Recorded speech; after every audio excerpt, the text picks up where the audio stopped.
Every major environmental organization has said no to this new trade agreement because it does not even have the phrase climate change in it.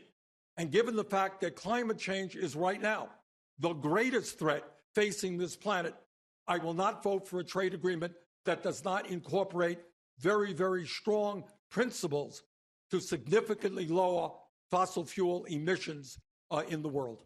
I wasn't here. I haven't been in Congress long enough to have voted against NAFTA, but I led the fight against the trade deal with Asia and the trade deal with Europe because I didn't think it was in the interests of the American people, the American workers, or environmental interests.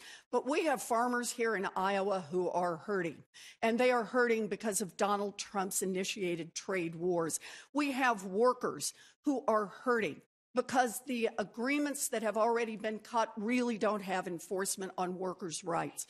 This new trade deal is a modest improvement. Senator Sanders himself has said so. It will give some relief to our farmers. It will give some relief to our workers. I believe we accept that relief. We try to help the people who need help, and we get up the next day and fight for a better trade deal. I don't know that there's any trade agreement that the senator would ever think made any sense. But the problem is that 95% of the customers are out there. So we better figure out how we begin to write the rules of the road, not China. Senator Sanders. Joe and I have a fundamental disagreement here, in case you haven't noticed. And that is NAFTA, PNTR with China, other trade agreements were written for one reason alone, and that is to increase the profits of large multinational corporations.